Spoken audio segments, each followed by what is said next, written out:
Good evening, everyone, and welcome to the October board meeting. Our President, Rachel Wade, will not be here tonight, so Vice President, me, Jay Beckrow, I will take over. So why don't we get things started with please rise if you're able, and we'll do the Pledge of Allegiance. I pledge allegiance to the flag of the United States of America and to the republic for which it stands, one nation, under God, indivisible, with liberty and justice for all. All right, let's go around the horn and do introductions. Griffin Ott. Greg Eating. Jason Beckrow. Jessica Bigley. Bill Scaletta. Scott Allen. Lori Von Koenig. That's everybody. All right, item number 1 is the approval of tonight's agenda. Board members, you've had an opportunity to look through that. Please let me know if you'd like any last-minute changes or edits. And if not, I will ask for a motion and support to approve tonight's agenda. So moved. Support. All those in favor? Aye. All righty. Next are consent action items, same protocol in your packet there. I've had a chance to review. Is there any discussion or any edits desired? And if not, I will again ask for a motion to approve. So move. Support. Do a roll call vote. We'll start to my left, Mr. Ott. Aye. Ms. Bigley. Aye. Mr. Scaletta. Aye. Mr. Allen. Aye. And Mrs. VK. Aye. And I vote aye as well. All right. We've got some good news. Mr. Eating, can I hand it over to you? Absolutely. We have tonight Mr. Jerry Holtgren, the high school principal, going to be talking about the new pilot learning program called the LHS Pathways Program for alternative students at the high school. The floor is yours, Jerry. Awesome. I'm going to invite some friends with me, some extraordinary people, Mr. Clark, counselor, and Mrs. Woodard, our math teacher, and also part of something that we are going to talk to you about tonight. So we're going to share something with you that's really been happening for a number of years, and I think if I ask Bill or Lori, it's probably been happening for 30 years, right? In fact, I'm the only person that wasn't here when the initial exploration phase was taking part. But we are piloting something this year that we are calling Pathways.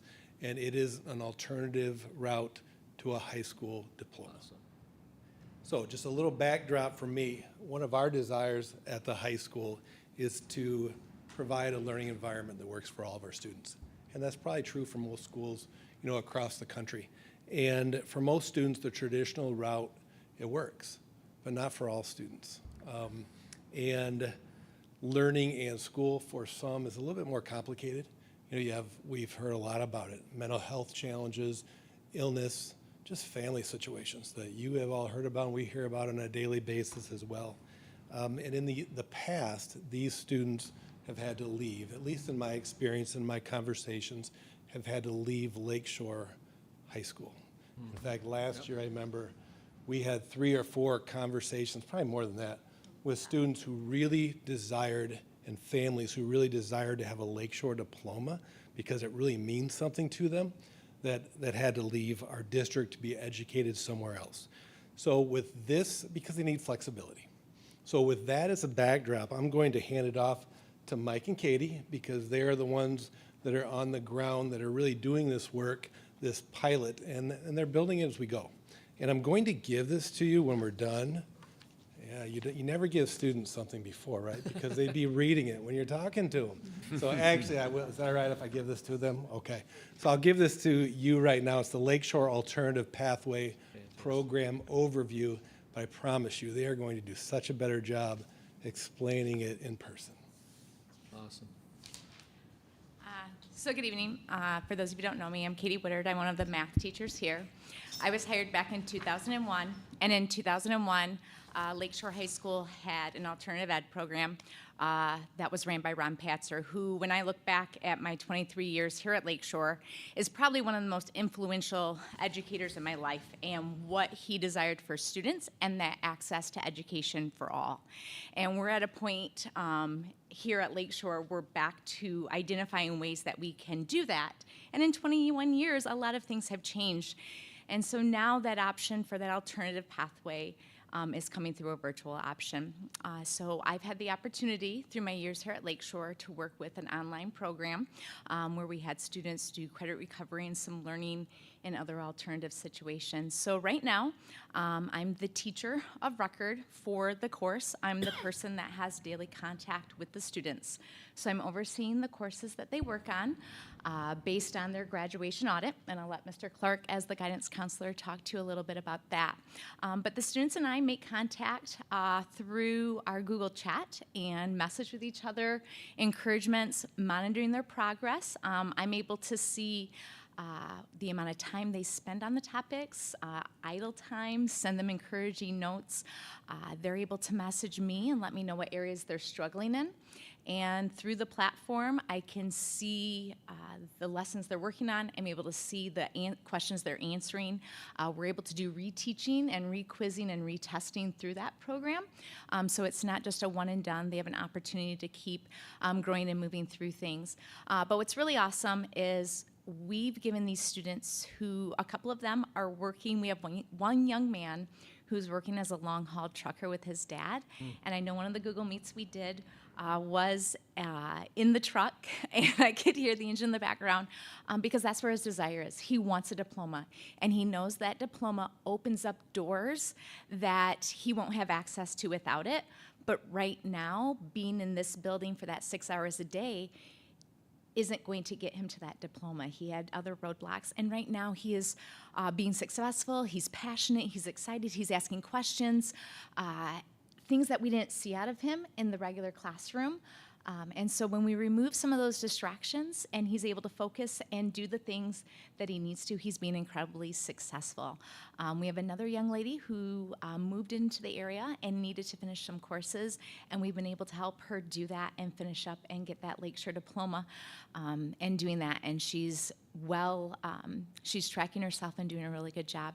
But my job is, just like I said, to kind of be that cheerleader, to encourage when I see they've been off, give them that little nudge. We're making some great progress. I think my highlight from today was I had a young man who messaged me and told me, hey, you won't see me online until later today because I just got my eyes dilated from my eye doctor appointment. So that was really exciting to see them take some ownership, because these are students that when sitting in the classroom, they didn't feel as much empowerment to do that. So it's been exciting to do it. Like we said, we're in that pilot stage, but we're seeing these students make that growth and maturity that we want all Lakeshore graduates to see. So I am Michael Clark. I'm one of the school counselors here at Lakeshore High School. Just kind of realized, like, this is year 9 for me here at Lakeshore Public Schools. I started my first couple years at the middle school as the at-risk counselor, so I kind of came into this district working with some of our at-risk kiddos then. Prior to that, I spent the 11 years prior working with kids from a very diverse group of backgrounds, life circumstances in both Indianapolis and Chicago. Really kind of building my passion for working with kids who just needed a voice and needed a little something extra that, you know, maybe they weren't getting in the traditional setting. And so I'd probably say the last 5+ years here at Lakeshore, there's been some conversations of what can we do to try to meet the needs for all of our kids. As both Mr. Holtgren and Mrs. Woodard both mentioned, traditional school works for most of our kids. When I think about Lakeshore, and one of the things that I think has been great about Lakeshore over these last 9 years is it's not just about most, it's about every kid. And so when we think about how do we reach every kid, there's been different conversations kind of over the years as to how we do that. Through that process, we finally kind of at the end of last year kind of were like, hey, let's try something. You know, let's put something together. We had a handful of kids already by the end of last year that we just knew the traditional setting wasn't going to happen. I had already spoken to 2 or 3 families that were like, we hate it, but we don't think we can stay at Lakeshore next year because this isn't going to work for my child. Whether that was a credit deficiency situation, whether that was the mental health situation for a couple of our kids, extreme anxiety in one student's situation to where she couldn't finish last school year. And the question was, what was she going to do next year? She only needed about 5 classes left to get a diploma. And she wanted to do it at Lakeshore, but we didn't quite have the pathway yet for her if it wasn't going to be in a normal setting, taking 12 classes this year. So through those discussions, we were able to kind of get some things off the ground to pilot. and we're really excited about that. I think some of the highlights for me, as Mrs. Woodard mentioned, was, we had some students, and one young man in particular really struggled at school. He struggled in the classroom academically, but he also then struggled socially, which then led to some disruptions in class. Didn't feel he had a whole lot of camaraderie with his peers, with his teachers, just didn't quite have that relationship. To me, he's been one of our all-stars so far in this Pathways program. He has not missed a meeting yet. He has consistently reached out on his own when things have come up, which I think is fantastic because, again, this is not a student who would have done that when he was here every day, let alone being out of our building, which is normally a little more challenging for these young men and young women, and yet he has thrived at that. Like Mrs. Woodard said, finding time on their own to meet and do these virtual meetings and things of that nature, and he's working. That's the other piece to this, is he's working. Mrs. Woodard and I were joking the other day as we were doing count day of a young lady that had spoken with Mrs. Woodard before, and she was getting towards this test that we were going to try to get taken on count day. And Mrs. Woodard is like, well, when we saw her the next day, you didn't stay up too late, did you? She's like, oh, no, I got it done. Well, I was looking at her logs, and it was well past midnight when she was getting her logs done. But to her, that was the time to work. That was when she was ready to go. And she was staying on task, and she was staying on track for her diploma. And the last piece that I'll just kind of say as far as this program is concerned, that's exciting for me, is as a counselor, not only do I get the kind of enjoyment of new families coming into Lakeshore and excited about Lakeshore, the downside and the bummer kind of through the years is seeing kids leave who don't want to leave. Right. And I know that was touched on before, and I can't tell you how many families I've had coming into this year and even already this year of saying, Mr. Clark, what can we do? I want a Lakeshore diploma. I want something from Lakeshore. And so I'm really excited about the opportunity that we're kind of providing these kids if they do the work and they're able to kind of show that maturity and they're able to take ownership in their education, and they're growing into great productive young men and young women for our community. And I think that's the piece that Mrs. Woodard and I have had a lot of conversations with our admin team, with other teachers. We want all of our students to be productive in our community, and this just provides them one more outlet for that. And we're really excited about what those opportunities will hopefully continue to be through this program. So, thank you. Good, nice job. I think I'll just add one last thing, maybe two last things, but one is what this kind of looks like. So the students do their work at home, like Katie said, through an online program. However, when they do assessments, they will come in and spend time in Katie's room. So there's that academic integrity, that we can ensure. So a lot of the work does take place at home, but there are some pieces where students are required to come in. I've been blessed to be there a couple times, and we talk about non-traditional students, but these are special kids. They need something different, but I think you could tell by listening to Mike talk and Katie talk, these are special kids to us. Mm-hmm. They're in no way a cast-off type student. Then when we think of alternative or this term non-traditional, they're our kids and we love them, and you could see that in the way they talk about them. So I really appreciate that. And it's really a multi-pronged approach. Katie really does that academic piece with them and provides those supports, and Mike works with them on their plans for the future, the credit audits and those types of things. So the two of them are really taking this by the horns and moving with it. So thank you. All right. Thank you. Good. Board members, any comments? I see. Yeah. Yeah, I'm really, really excited about this, and I have an odd question. Kids that are currently in another program, are they welcome to come back from that program? And then would you be able to assess what they need to graduate so that they can then graduate with a Lakeshore diploma rather than the other ones? Yeah, so I'll speak that just a little bit because of the grad audits that I do. So one of the first things that we do as students enter this program is we go through a grad audit with them. So we talk about all the credits that they need to still earn their diploma. Through this program, they're earning the Michigan Merit Curriculum Diploma. So it's the 18 credits that the state of Michigan requires all students to get in order to earn a diploma. Lakeshore High School obviously has an enhanced and enriched diploma through their 22 credits. We right now, I'd say that the students that we are starting with are primarily juniors and seniors. Many of them either are credit deficient or have come from an outside program, and so they just have a few classes left, like Mrs. Woodard said, to kind of end up with that diploma. I would like to say, as we have opportunities for some of our younger students to maybe take part in this program, who have a few more years left in their education, if this is the right place for them to be early in their education, I would love for them to have that pathway back. So we have one young man who recently was recommended for this program from an outside counselor therapist, and they just thought this was the best way for education for this particular student at this time. It's a very bright individual. I could very much see potentially that as things change for this young man, he may want to be back again. The family wanted this young man at Lakeshore. They didn't want to go somewhere else, and they were very adamant about that. And so I would love for this opportunity. He'll obviously stay on track. You know, those first couple years, you're still taking 6 classes throughout each semester. You're still going to hopefully end up with that same amount of credits. And that's probably where that conversation with me and the family then ends up being around that junior year for this particular person. Because then it will kind of be that pathway of what's next. If you want that Lakeshore enhanced diploma, depending on maybe what their post-secondary plans are, here's a pathway to get you back into that building if that's the right place for you. If not, then this is what the next couple years looks like if you were to stay in this type of program. So we don't have a lot of students quite in that situation yet, but yes, the conversations that we've had as a kind of a alternative pathways team right now has been to allow a student the opportunity to be able to work their way back, but that would also mean they'd have to get back on track credit-wise, depending on where they were, in order to still meet those 22. My assumption is that that's going to fill up fast, and it's going to be bigger than anyone anticipated, unless you're really dreaming big. Because I have 7 clients right now that have left their public school and that are in Schoolcraft and Yep.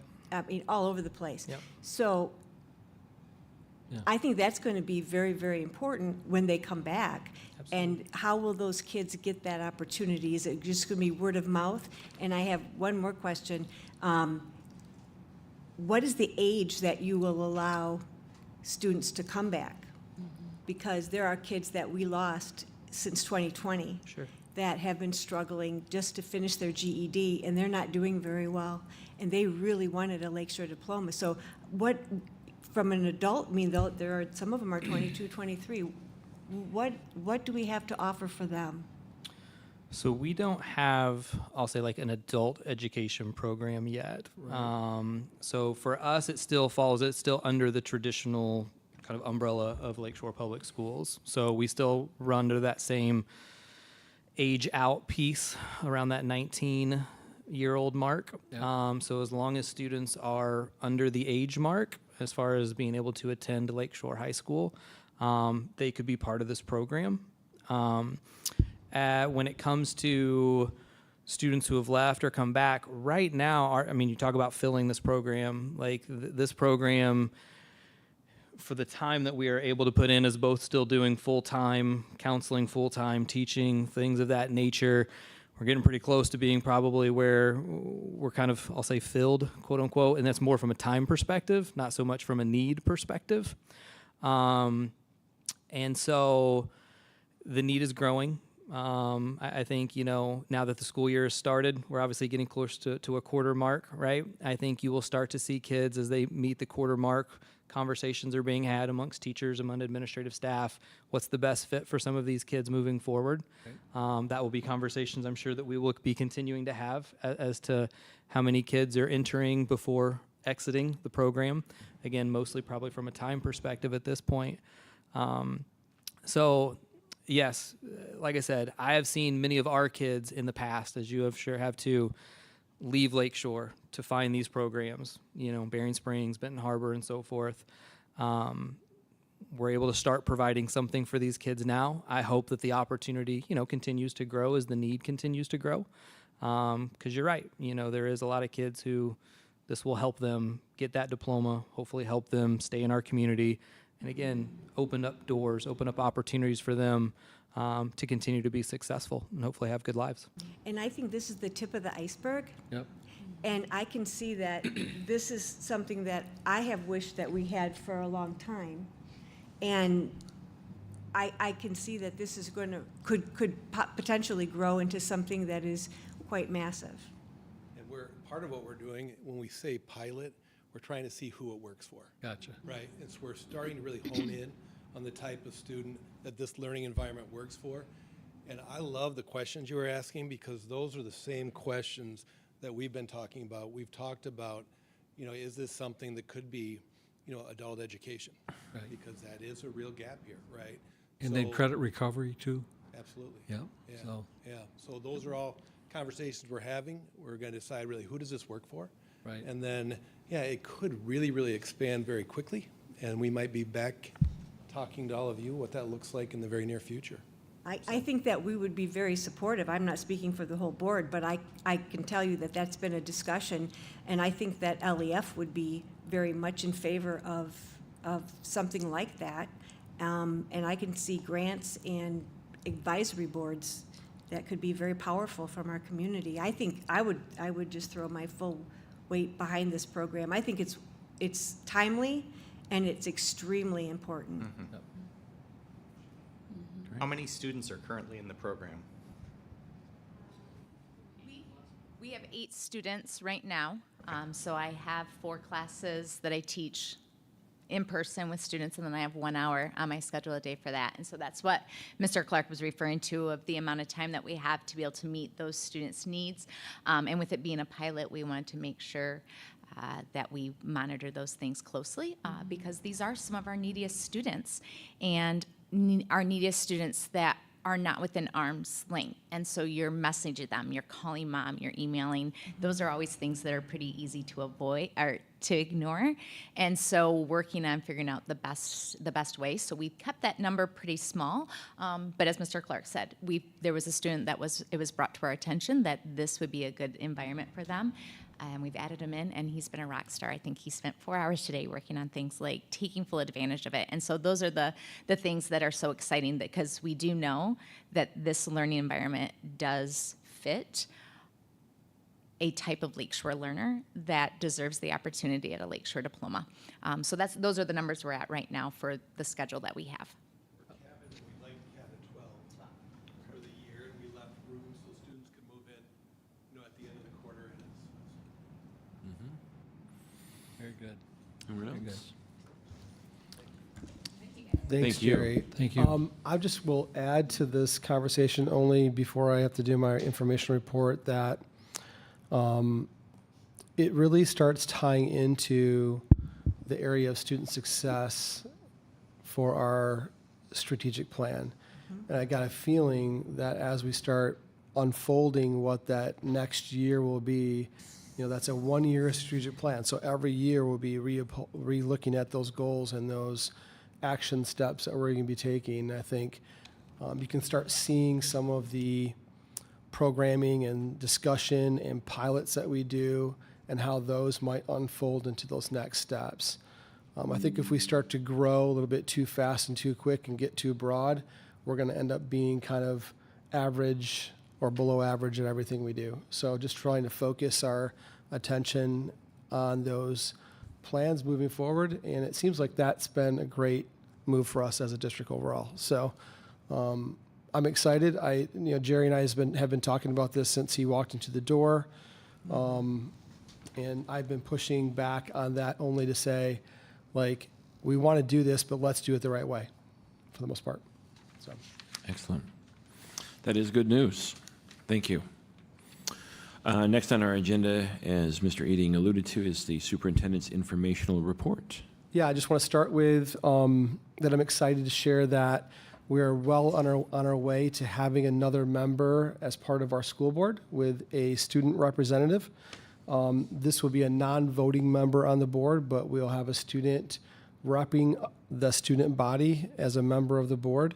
The application process is now complete for that. The Student Success Committee will be conducting the interviews with those students who applied, and provided all that goes well, in November we'll have another person at the seat, so I'm excited about that. Contract negotiations with our teachers union have started.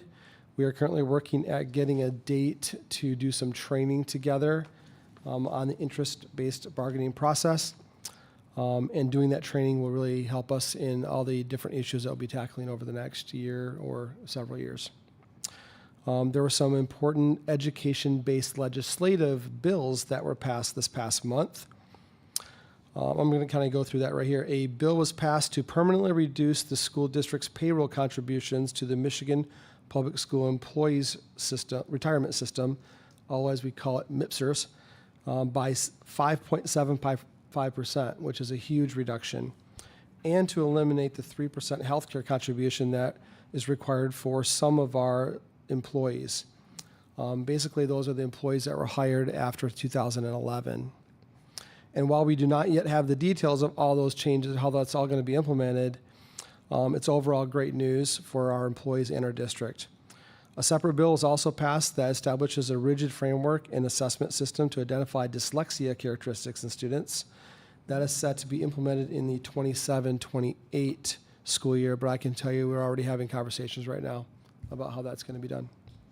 And finally, I was able to attend the annual MESA conference where we learned about many ways artificial intelligence is being used in both positive and negative ways in our educational world.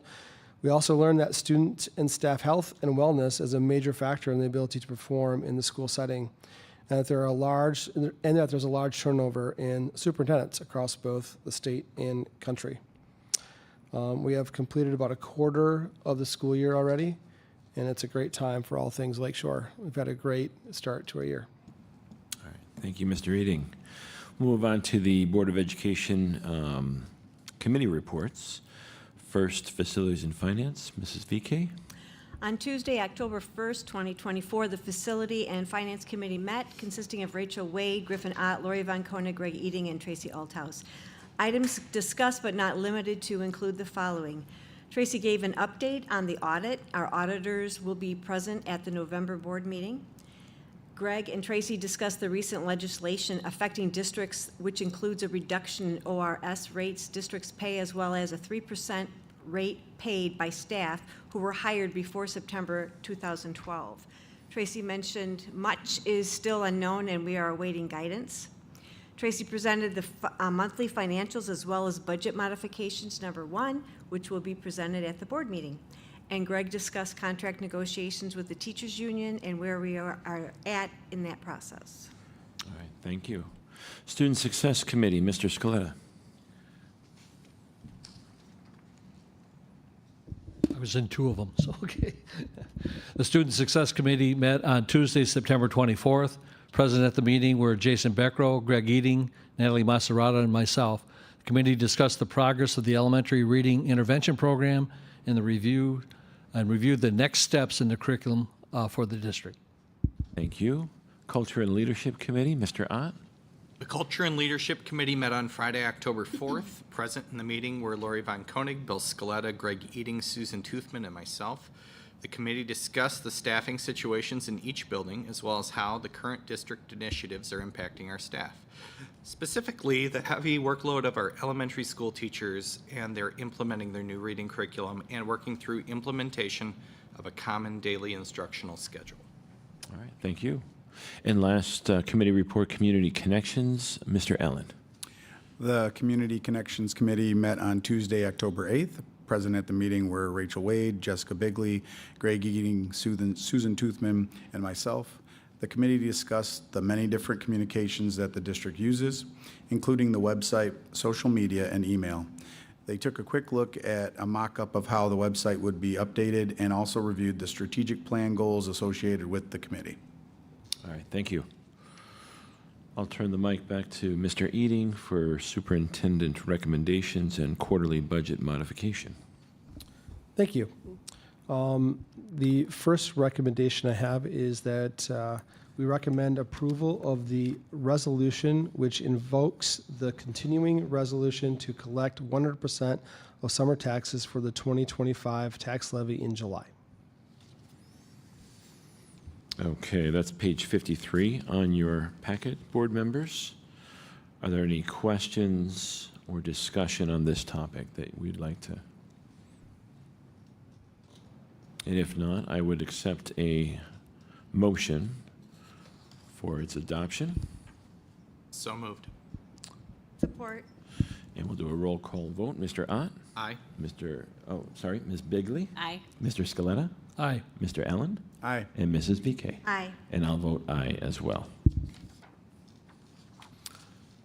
And now on to overnight trips.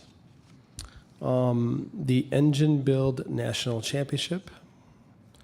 Last year, the Engine Build team qualified for nationals.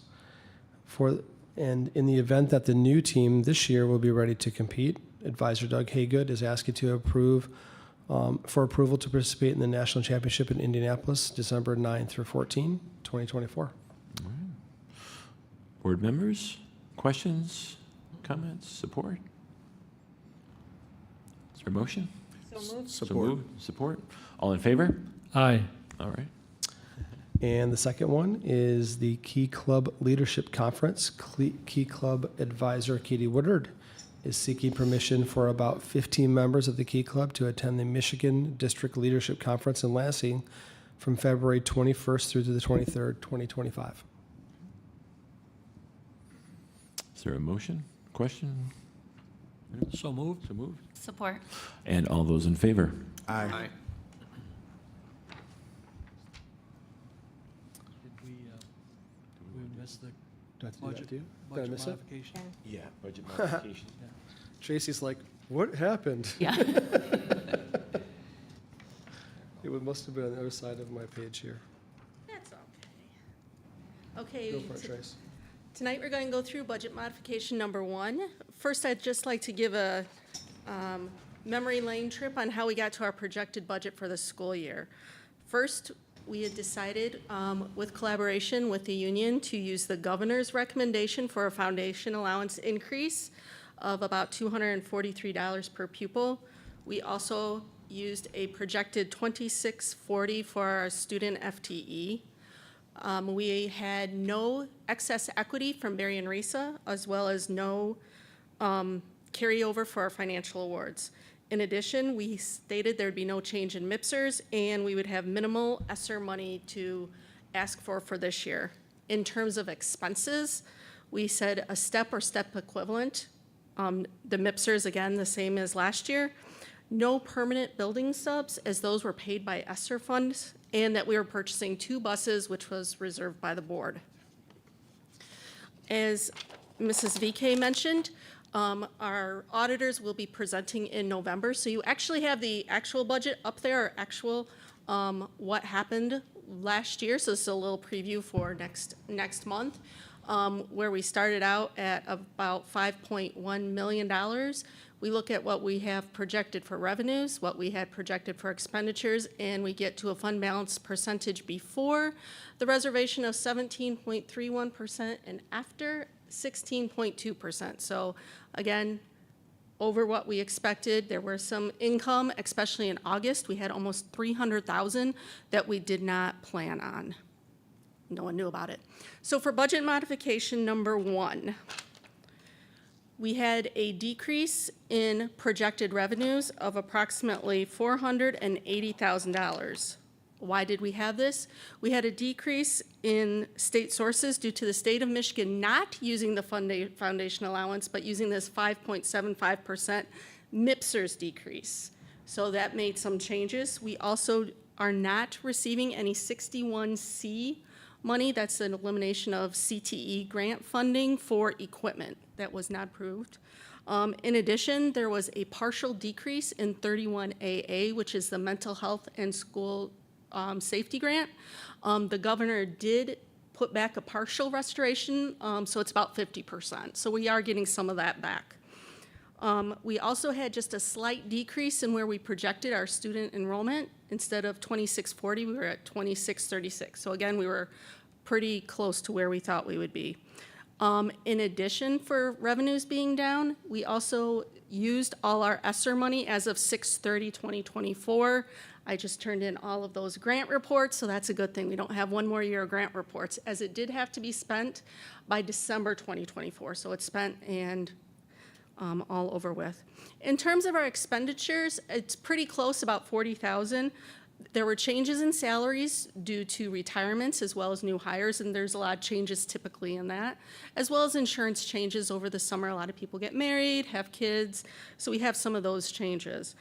We also had an increase in speech FTE, just a little bit, but we had an increase. The decrease in the CTE, capital equipment, as I had it on one side, so I had to take it out the other. In addition, instead of just steps and step equivalents, we also added $500 to each step and expanded our longevity to recognize our staff who've been loyal to the district but missed steps in those really lean years, especially when we had that $470 decrease per pupil back in the 2011, 2012 area. So looking at that, we end up with about a 13.2% fund balance percentage at the end of June 30th, 2025. So that's approximately where we will end up. Again, barring anything coming through with the MIPSers change the 3%. So this year, the 3%, if you're asked, is still being taken out of people's checks. So you'll have staff members asking about that. The law states we still have to take it. We will be reimbursed for that. Initially, we heard November, but I was on a webinar a week ago, and they're saying maybe now December. They just don't know how to run this through the system. In terms of the 5.57%, again, we pay it this year, and then we get reimbursed for it. So this year, that one is kind of an in and out. And the 3%, again, we're still awaiting a lot of guidance on this. But for 25, 26, the 3% will be eliminated from the checks, and the 5.75 will be eliminated from what we pay in terms of basic MIPSers. So everybody will see that next year for sure. This year, again, it's just a wait and see. And my retirement won't be charged. All right. Is there any Any? questions or comments from the board? Tracy, what do we pay for MIPSers right now, total? Over $2+ Percent. million. Oh, it depends on, there's about 8 main codes and then a bunch of subcodes. So it can be anywhere from 30% to almost 50%. Depends on the staff member, depends on what they choose, depends how long they've been here. So there's a lot. But if you want to look at probably the average, probably around 42%. So a reduction of 5.67%. That's off an employee's total comp, Correct. correct? Yeah, so it's going to be a big number. It for starts, us, there's so. a base of 20.96%, and that's what they're taking the 5.75% off of, is that base. And then you have all the addeds. Right, so, I mean, on top of a employee's salary right now, we play a lot into the retirement system as it is, so this is a nice little reduction of that, which is good. It is, it's about $900,000 this year. Okay. Thanks. Thank you. Sorry I missed it. I'll hear about that tomorrow.